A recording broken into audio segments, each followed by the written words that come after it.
now listening to the Key Witness Media Podcast with Kurt Maggs. Kurt Maggs Radio. Hey, what's going on, everybody? This is the Key Witness Media Podcast. What's poppin'? Back in the building for another round. Definitely appreciate everybody who's been downloading the episodes. A lot of respect and gratitude to you. Blessings to you.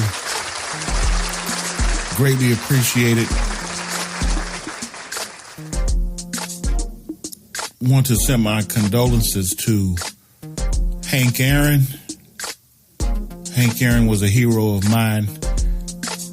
Definitely somebody I looked up to, especially around the 70s and the 80s. As a kid, I wanted to be just like Hank Aaron and hit a bunch of home runs.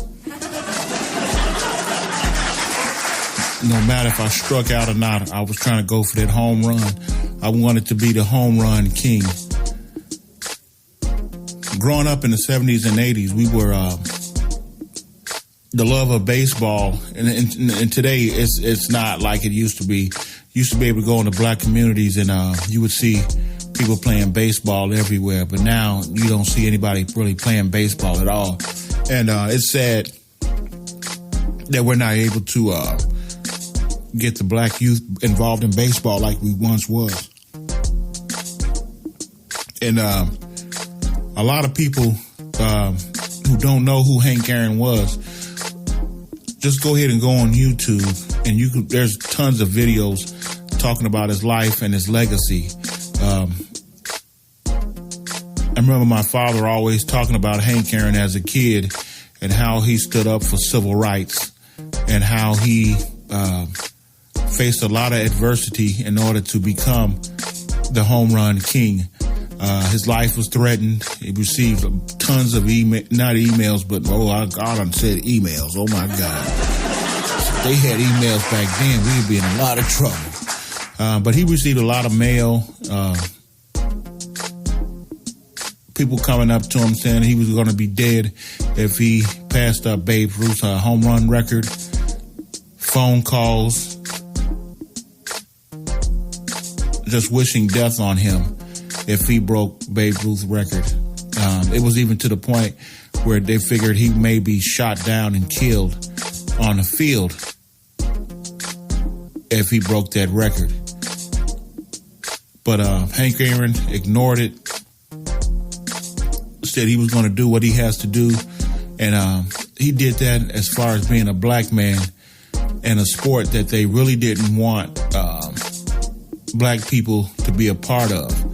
You know that black Americans weren't always a part of the baseball league. You know, you had the Negro baseball leagues, and it's a long story when it comes down when you're talking about the leagues. But people took chances and gave blacks an opportunity to be able to play in the big leagues. That's where your people like Jackie Robinson was able to break barriers. And you got to show a lot of love and respect to Jackie Robinson, but you also have to pay attention to the person who gave Jackie Robinson that opportunity, because they also faced a lot of adversity also. He was going up against the grain in order having a black man come and play baseball for him. So you show a lot of respect to those guys. But Hank Aaron ended up being the home run king. And even though we know right now Barry Bonds, who has an asterisk by his name because they said he was juicing and doing it illegal, Hank Aaron did it naturally. Growing up as a kid in Gary, Indiana, I wanted to be the next Hank Aaron. Turned out to be a pretty good baseball player, and I think if I would have worked on it and pursued it harder, I could have probably been, I'm going to go ahead and say a Major League Baseball player. Why not? There's nothing wrong with that. Pretty good fielder, pretty good hitter. I think I could have put my name up there with some of the some of the good ones. I'm not going to say the greats. I'm going to put myself in as far as a good one. But you never know what your potential were if you don't never work on it and put yourself out there and stay consistent. But, usually some of your childhood aspirations, as you grow, you start wanting to do other things. Like I said, we had an opportunity. You could either play baseball, football, or basketball, which I was a pretty good basketball player too. So shout out to my hoop gang. But I tried to be a pretty good baseball player, pretty good basketball. I was a pretty good athlete, just thinking about it.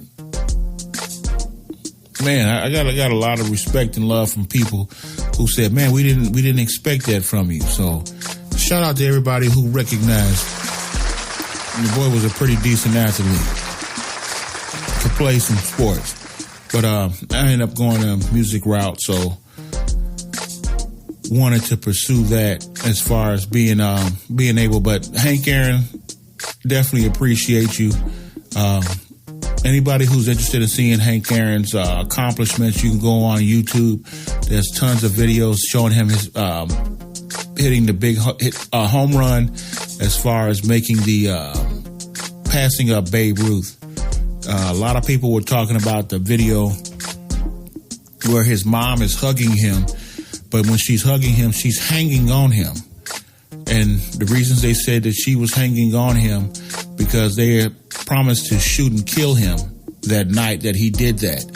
And she said that if they're going to kill him, they're going to have to shoot me and kill me first. So shout out to Hank Aaron's mom. Miss Aaron, that's a mom for you. That's a mom for you.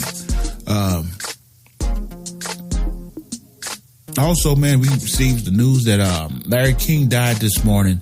Another hero as far as the journalistic world. Anybody knows that who Larry King was, great interviewer, did TV and radio for a long time. Definitely got to show him respect.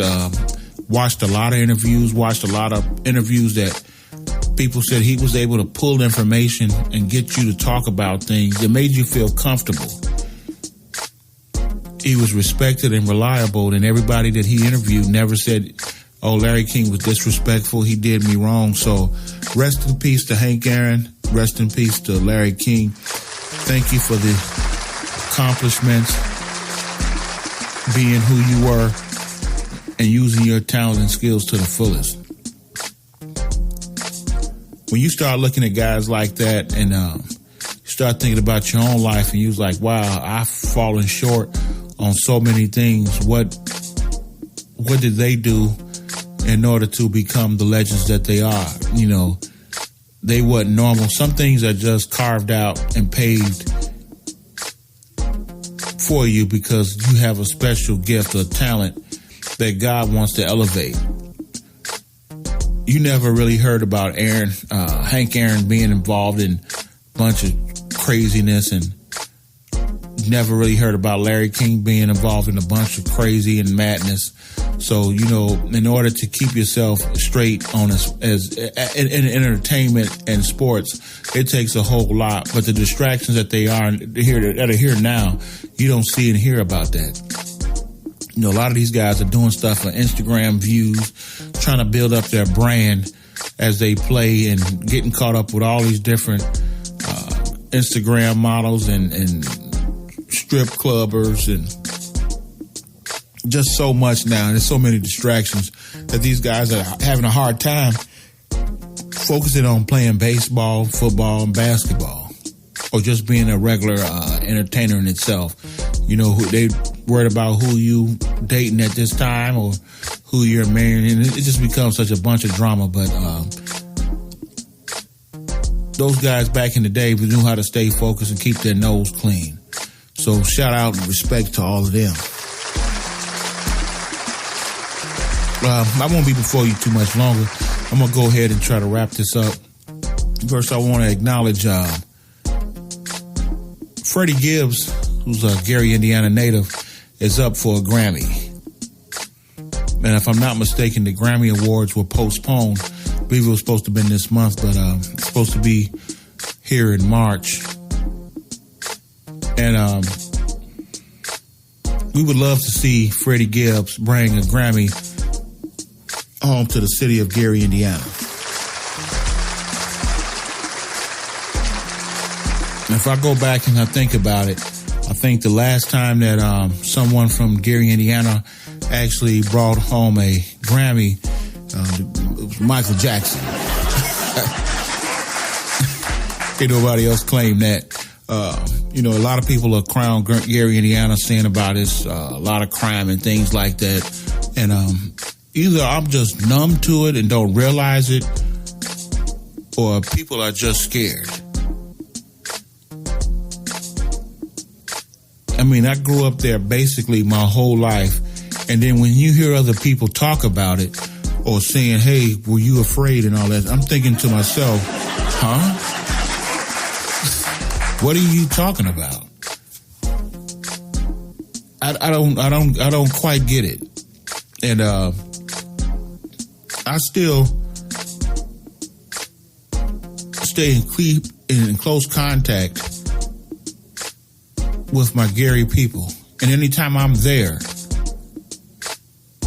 it's nothing but love. Now, most of people that live in Gary don't live in the city anymore. But a lot of times you have people that have relatives, family, and friends that are still there. And some of us still have places there. I mean, a lot of times if your parents pass away or a relative pass away, they'll leave you a house. And we know right now some people will trip on that.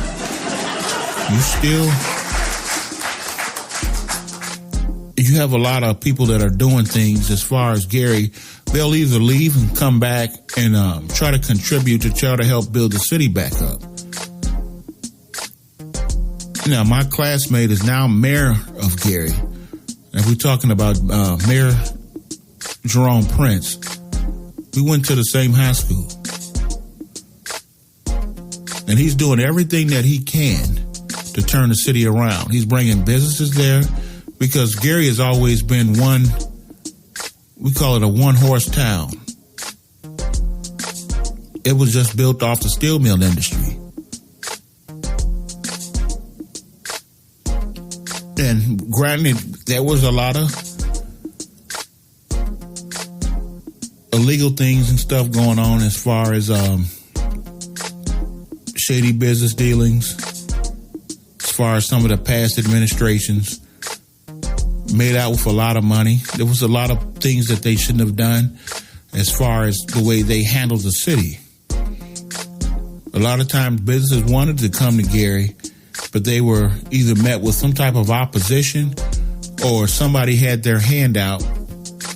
I mean, I'm talking about they had their hand out, but they're stepping out in the back door trying to make a deal. And this is what I know for a fact because I'm heavy into the Gary City politics.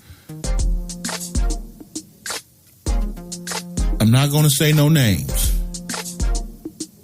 but we know who you are. Now, Mayor Prince is an upstanding, always have been, outstanding man. Anything he should need from anybody, I'm going to say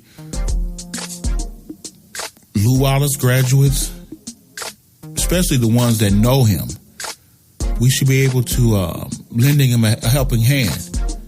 We should be able part of the push of helping rebuild the city in itself and bringing it back. I'm not going to say back to its original form, but back to at least halfway. You have a big lakefront. Had a pretty good school system. Now, he needs the support of the ones that are still there, that are able to get votes and are able to create change in order to get the city going. I still have few people there.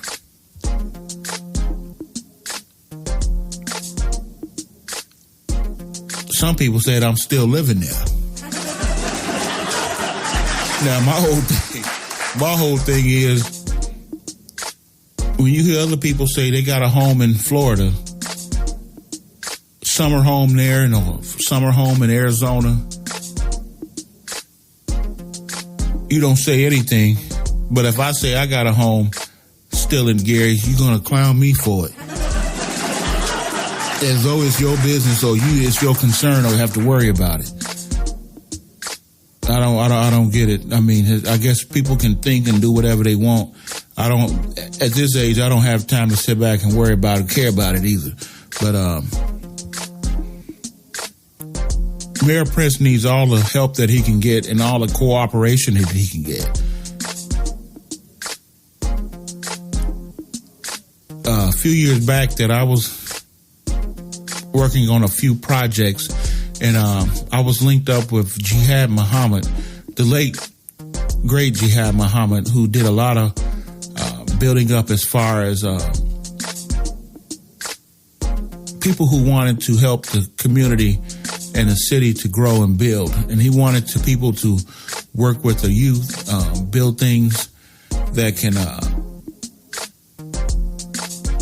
create positive change. And I was linked up to him, and we were going to do something with the Boys and Girls Club at the time. So I'm going to always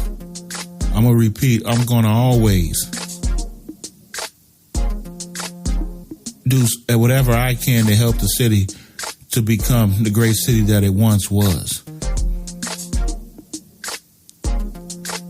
And everybody that I know that is from Gary, their only biggest gripe and why they won't come back is because of the depressive state that it's in.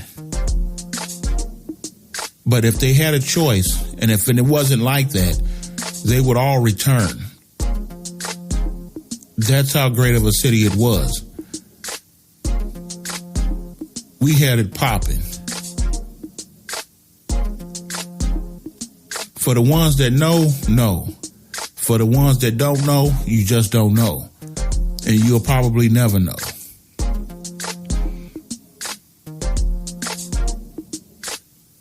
If you was born and bred in Gary, you got something about you. Now, I think all of us have, who have left the city for whatever reason, sometimes you can be faced with a little bit of hate. Haters, I'm going to call it. Some people won't like you because where you come from. But one thing about if you come from a city from Gary, you know what adversity is. You know what it is to stand for yourself. You know what it is to hear somebody running the game on you. Got your gang from, got the name from, but we can't beat the same drum.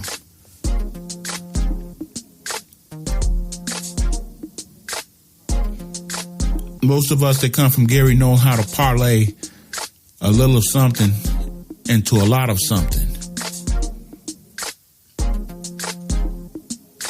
Now, I remember moving down here to Indy and came down here as a musician. And yeah, I left a very good job in the steel mill.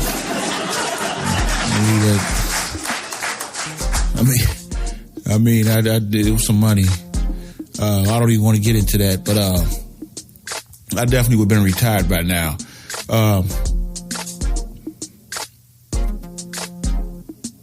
Came down here and they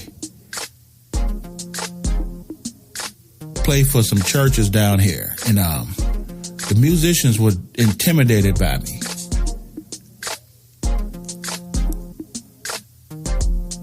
I mean, to the point where some of them wouldn't even speak to me. They wanted to have a coup to get me out of there. And, you know, and I got the stamp of approval from the pastor. So they was like, man, you know, we in his office and we talking. Man, I don't want to say the guy's name. I don't want to go out there like that. But he was like, since you joined the music department, we was only selling.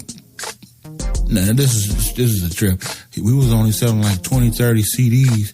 He said, but since you came aboard, man, we selling hundreds of them. He said the music department is growing. Church is packed out every Sunday. He said you definitely brought a whole new musical feel to what we're doing here. He said you Gary musicians are pretty good. I'm like, well, yeah. All of us try to make it. You know, everybody, they always say everybody, especially more your black communities, I think everybody's aspired to have a record label or make it in the music and entertainment business. But it's totally different now. It's changed. The world has changed. You can pretty much put anything out there. You can get your music out there. You really don't need a label.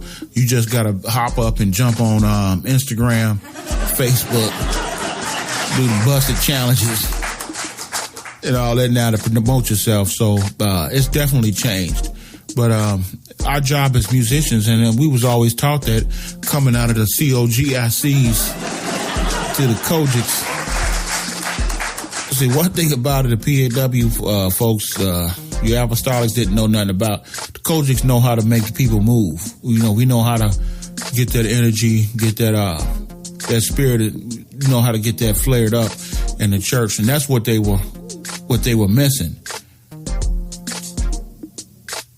I was willing to help and work and train some of the ones that really wanted to learn it.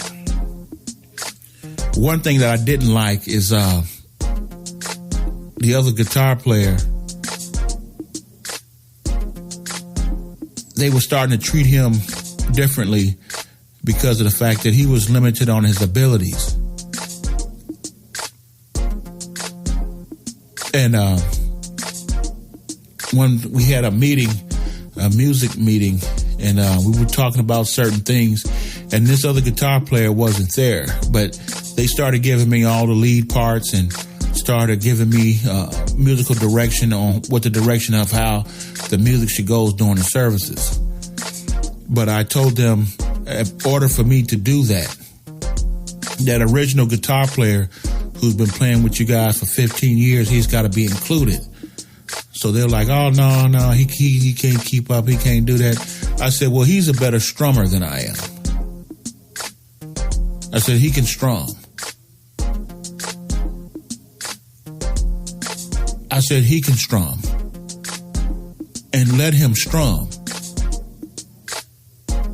I said, now this guy has all sorts of animosity towards me because you guys have isolated him out. Now you've not included him into some of the jam sessions and stuff we're doing, some of the stuff we're doing outside of the church. You guys have isolated him. Now he's looking at me like, pretty much he hates my guts. Let's keep it 100. I said, so what we can do, some of the parts that we need for strumming, you let him do it. And I'll just play the lead parts and play the rhythm. See, one thing about me and coming up from the churches that we came out of, we knew how to play our positions. A lot of these guys don't know how to let people play their position, or they want to play all of it. We wasn't raised like that.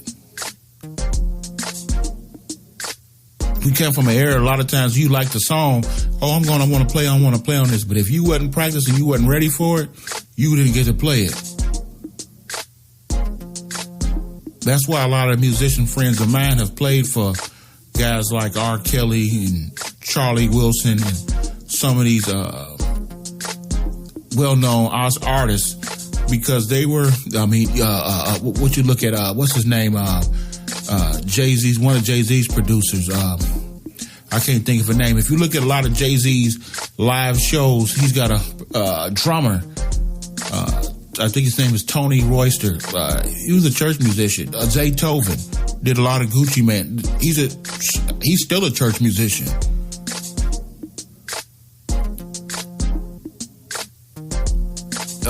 the guy who I'm trying to think of Jay-Z's other producer.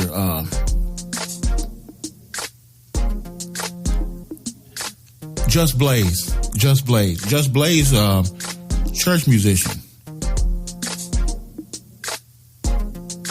People don't really realize that.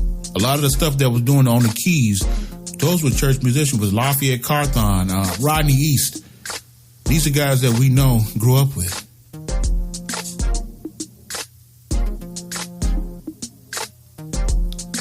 But like I told them, don't sit back and isolate people that can be a help and a blessing to what we're trying to do. A lot of us are still learning. You know, I'm still practicing, even though my practices are shoddy. I don't practice enough. But in order to develop, I think, and a lot of times, and at this time, this guitar player was older, and he didn't keep up with what was going on at that time. He was still, I'm going to say, almost a decade behind. The one thing that I did learn from some of the older musicians, if you don't want to get left out in the smoke, you got to listen to what's going on currently, whether you like it or not. And that right now, I listen to a lot of the younger guitar players. Jabari Johnson, Agape. There's a couple of other ones that I listen to, and these guys are playing their hearts out.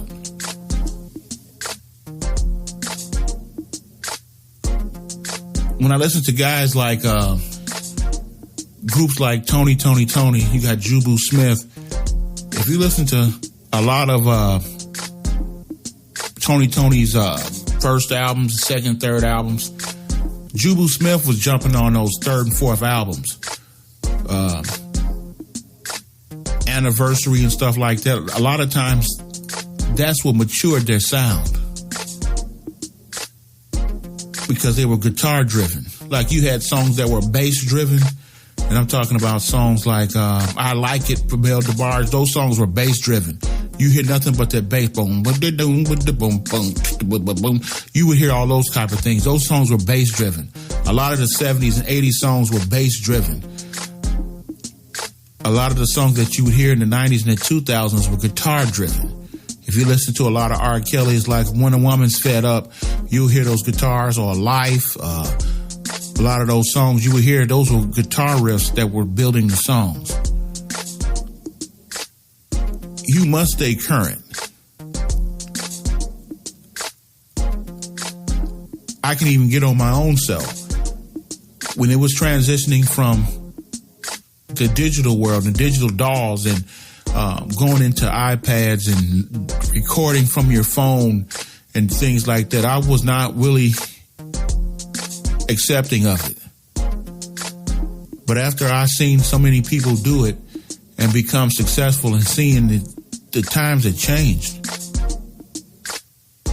Now, I put a test project out, and it's just nothing but an instrumental, but the song is called Drift, just to see how and understand how to put out a song at this time. You know, I came from an age where we were just pressing up tapes and CDs. People are not really buying CDs like that no more. It's all about streaming. It took me months and years to understand that streaming is now the thing. I had to learn how to understand how the publishing goes and how to get my royalties and my money from the new platforms that they have. Now, I just did something as far as a publishing deal back here in July. And I'm going to go ahead and work on a project. But I already tested, see how things go and how to get my song in different stores and how to get the song in, just to see how it works. I'm not going to put my good stuff out there. Put it out there and then watch it not do anything. But it's changed. And I'm going to tell you, it's a guy named Funk Flex. Funk Flex, I like what he's doing right now. He's doing stuff, he's putting the tracks together, but he's taking these younger artists and putting them on the tracks. And man, I'm shocked at how the songs be only like almost 2 minutes. I'm like, wow, these are songs are so short. We had to try to do at least 4 minutes, 3.5 if you could. But I like what he's doing.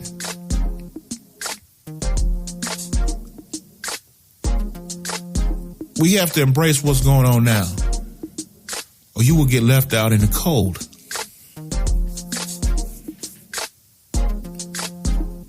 We all have a job to do when it comes down to serving our people and serving our community. The world is full of distractions. A lot of times the message in the music is gone. And the ones that was popping is no longer popping. And then, in hip hop and rap, if you pass 30, you old. These people want you out of the way.